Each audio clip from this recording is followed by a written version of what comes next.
have requested a tutorial on how to make these film posters, so here it is. I have blank templates up on my Pinterest which you can download for free and just open in any Photoshop app. I use Photoscape X, but they should all work pretty much the same. The fonts I use are DIN condensed for the title and text and Arial narrow for the year. And I just kind of guesswork the sizing, and also I like to keep the IMDb page for the film open to the side so I can write the info in a lot easier. Also, I didn't show it here, but I make the small text a shade lighter than the title just because I think it looks a lot better. After that, I find an image that I like and crop it to be square before fitting it into the outline and saving. Feel free to ask any questions in the comments. Here's how to permanently bleach any design onto a t-shirt. First, draw out your design and trace it onto some freezer paper on the non-waxy side. Using a pin or a scalpel, cut out all of the places that you've outlined and arrange it onto your washed cotton tee. Iron the freezer paper onto your shirt and cover up all of the sides. Now for the magic.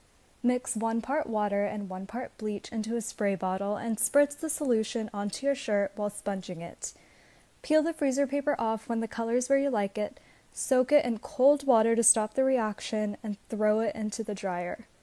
Here's the final result. Pretty cool, right?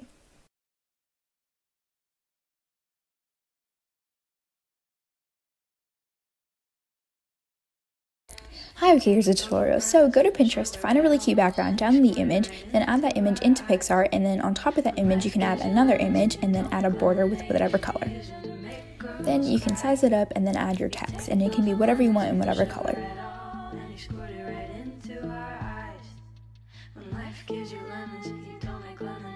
And then the text on the bottom, it can be whatever basic information you want, and then on the right hand side I made them like all different just so it was more personal, I guess, and you can add the name. Then I took a screenshot and then I cropped it. And then I added that to my Google Docs, and then I sized it down on the computer just so it was easier, and then I kind of made it to the size of a gift card because that's similar to the size of an actual ID card. Then you can print that out, cut it out, and then laminate if you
Okay, a lot of you asked for part 2, so here it goes on journaling tips. So for my first page, it's just a welcome page, like setting expectations for the year.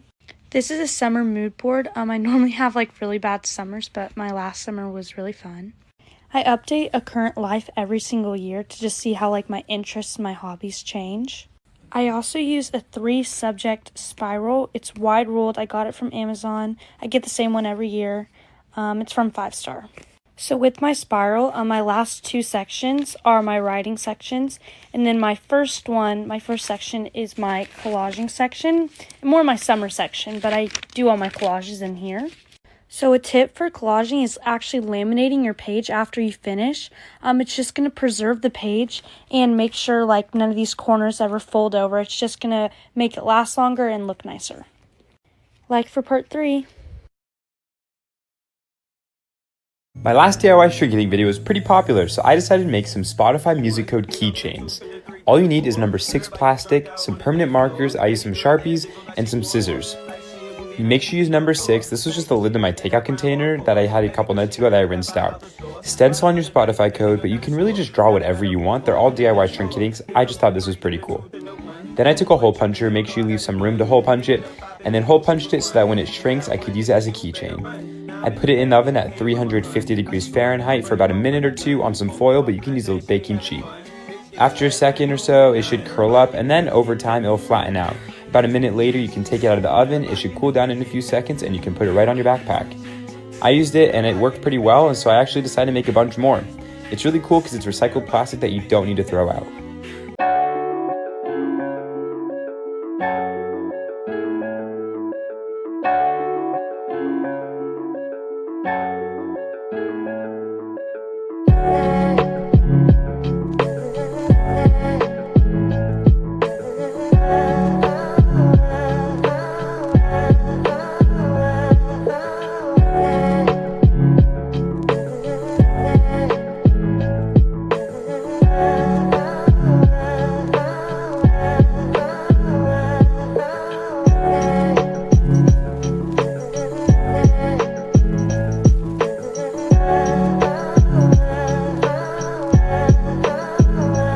So I had this ugly old table and I decided it was time for me to switch it up. So I went on MeHeartIt and I picked a lot of pictures that fit the aesthetic of my room, and then I used double-sided tape to arrange them on my desk. When I was done with that, I used Mod Podge to seal the paper over so it wouldn't get crinkly. It looks a little weird when you're done, but it dries out. So then in the meantime, I painted my handles golden because I didn't like them brown and I wanted to change up the color. When I came back, they were sealed. I took some resin the next day and some gold flakes and I mixed them in a bowl and then I poured it onto the table. Make sure you have enough because I ran out. So I spread it out into the corners, and then once it was done, I left it overnight. I came back the next day and put a clear coat of resin on top, and then I left that for another day. And this is the final result. If you don't like this video, I'm going to be really upset because it took me a long time to film this. I literally took 10 years to record this audio. It messed up 6 times. This is so embarrassing. Come on, man. That was good. Oh my goodness. Oh my gosh.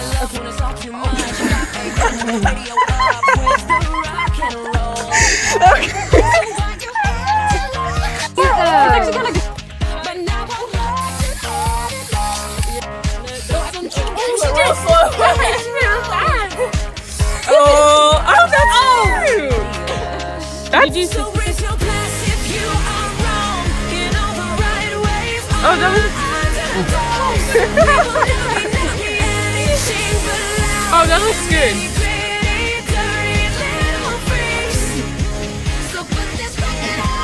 Thank it. Mary, that's... Oh, it's not bad. It's kind of weird. It's just real chunky.